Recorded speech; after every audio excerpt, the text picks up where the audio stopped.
vähän tämmönen kliseinenkin, että luonnossa ollaan yhdessä, mutta siitä se kuitenkin koko homma lähti ja eikä se miksikään ole tässä vajaan vuoden aikana muuttunut. Et ihan vähintäänkin yhtä tärkeää kuin se kilpaileminen on myöskin se, että on näitä mukavia kisareissuja niin kuin tänäänkin.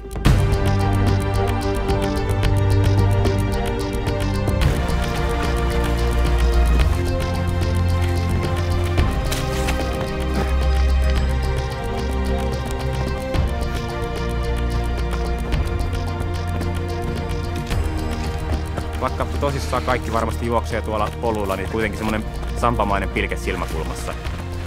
Kyllä menee. No, nää jalat toi.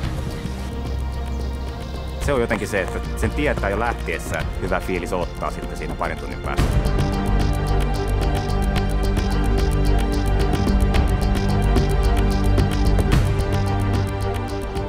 No ei hirveän tyytyväinen voi ainakaan olla.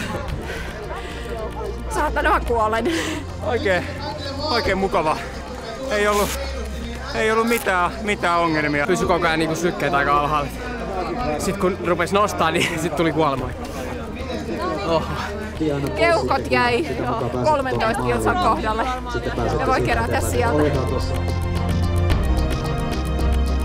Oli muuten aika herkkä hetki siinä 12 kilsan kohdalla, kun katsoi, kun Aki oli olut kädessä tuo maalis venaili ja kuuteli, että kannatuksiin. Teki mieli kyllä koukata tosta tohon maaliviivalle.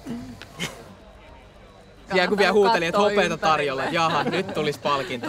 Kerrankin kotiin.